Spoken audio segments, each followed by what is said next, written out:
పశ్చిమ గోదావరి జిల్లా ఆకివీడు గౌడ సంఘం నాయకులు, ఆకివీడు నగర పంచాయతీ వార్డు కౌన్సిలర్ కట్టా రవీంద్రనాథ్ ఠాగూర్ కట్టా రవి గారి పుట్టినరోజు సందర్భంగా అభిమానులు, స్నేహితులు, సంఘీయులు అధిక సంఖ్యలో పాల్గొని శాల్వాతో సత్కరించి పూలదండలేసి కేకు కట్ చేయించి జన్మదిన వేడుకలు తన కార్యాలయం వద్ద ఘనంగా నిర్వహించారు. యువత కేరింతల మధ్య బాణసంచా పేలుళ్లతో, డీజే పాటలతో, విద్యుత్ కాంతుల మధ్య వేడుకలు ఘనంగా జరిగాయి. ఈ కార్యక్రమంలో ఆకివీడు వ్యవసాయ market committee chairman Bolla Venkatrao, Jaggurothu Vijay Kumar, D Ramakrishna, Chiranjeevi Satyanarayana, Jannu Gopi, Nangedda Konda, Mudde Visweswara Rao, Chebrolu Peddiraju, Bolla Seshubabu, Bolla వీరశ్వేత, ముద్దే కేశవ, బొర్రా రాంబాబు, కొండేటి శివకుమార్ తదితరులు పాల్గొన్నారు.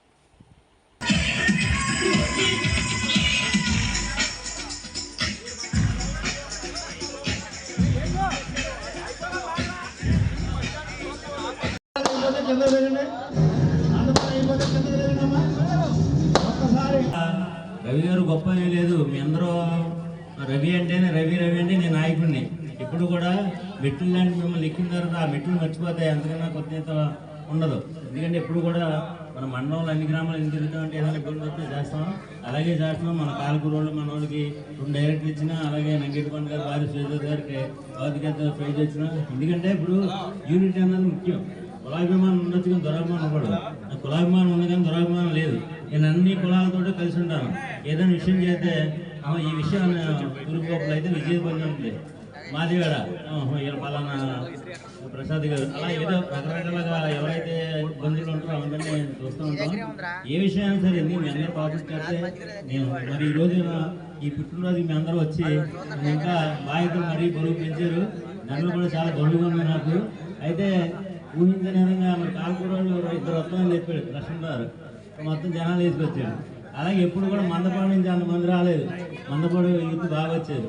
చెరిగిమెల్లి అంటే ఎప్పుడు నాకు కొంచుకోట, అది ఎప్పుడు చెరిగిమెల్లి కానీ వాళ్ళు దుంపగడప కానీ తాగుబడి కానీ నాకు కొంచుకోట అక్కడి నుంచి వస్తారు. ఈసారి అందరూ వచ్చారు. ఎందుకు వచ్చారంటే రవి గారు ఏదైనా పని చెప్తే చేస్తాడు, ఇబ్బంది ఉండదు. మొదట్లో మరి ఈ కార్యక్రమం నేను వదిలే 61 వచ్చి 62లోకి వెళ్ళిపోతున్నాను, వదిలే మానేద్దాం అన్నాను. మా అంగర్ శంకర్ పెద్ద చేయను, మా బావ ఈయన మన పండగారు పెద్దరాజు గారు గోపి మొన్న నేనంటే స్థిరస్థాయికి ఉండిపోవాలనే ఉద్దేశంతో ఈ లైబ్రరీ చేసిన కార్యక్రమం ఇది. అయితే మీ అందరూ కూడా మరి మందపాడు వాళ్ళకి కూడా మందపాడు యూత్కి కానీ, తాళపాడు యూత్కి కానీ, అలాగే కాలకూరు యూత్కి కానీ, అలా మరి ఉండి నుంచి కూడా వచ్చారు. బేవా నుంచి అయితే ఇందాక వాళ్ళు వస్తే అసలు నిజంగా ఈ టైంలో వస్తే చాలా ఆనందంగా ఉన్నాం. తిరుపతి వెళ్తున్నారంట. వాళ్ళు వచ్చి అరగంట మొత్తం రోడ్డు అంతా బ్లాక్ చేశారు ఇక్కడ బేవర్ నుంచి వచ్చి. ఏంటంటే మన మంచితనం ఏదనంటే కాకినాడ రవి గారు ఉన్నారని చెప్పి అంటారు. అలా నేను మంచితనంగా ఉండడానికి కూడా కారణం ఏదో తప్పు చేయకుండా ఉండే కారణం భీమవరం ప్రాకాశ సత్యనారాయణ గారు కానీ, ఆ పీతం సత్యనారాయణ గారు కానీ, బొల్లయ్య అన్నయ్య కానీ, నారాయణ అన్నయ్య కానీ, ఆయన కానీ, మన పెడన ఎమ్మెల్యే గారు కానీ, వెంకటరామారావు అందరూ ఫోన్ చేశారు. అలాగే మేఘశేశ్వరి, వీళ్ళందరూ కూడా ఒక నాయకుడు ఉన్నాడు మాకు అనుకుంటున్నారు. ఎన్నో సెటిల్మెంట్ చేస్తారు, ఏమీ తీసుకోడు ఏంటని. అది నాకు ఇది కాదు. నాకు ఎప్పుడు కూడా దేవుడి మీద ఎక్కువ నమ్ముతాను. ఏదో రోజు మనం మంచి పనులు చేస్తాం, దేవుడి మనం చూస్తాం అనుకుంటాం. మరి అలాగే మీ అందరి అభిమానులు కూడా సంపాదించడానికి కూడా కారణం రవి గారు చేస్తే ఏదైనా పని అవుతుందనే ఉద్దేశం. నా వల్ల పోతే ఆ పని గల మనుషులు ఎవరు వాళ్ళు ఎత్తుకుంటే వెళ్తాను. అలా మరి ఈ రోజున ఈ కార్యక్రమం ఇంత పెద్ద ఎత్తున వచ్చి నేను ఏదో జనరల్ వస్తారులే 50-60 మంది వస్తారు కొండపోతా అన్నాను. నిన్న నుంచి అంటున్నాడు 200 పైన వచ్చేస్తారు నీ జనం అంటున్నారు. అంటే మరి బాగా వచ్చారు, జనం అని కాదు కానీ వచ్చారు. మీ అభిమానానికి ధన్యవాదాలు తెలియజేసుకుంటూ మరి ఇటువంటి కూడా మరొకసారి కృతజ్ఞతలు తెలియజేసుకుంటూ సదా మీ సేవలో ఎప్పుడు మీ రుణపడి ఉంటానని మీరందరూ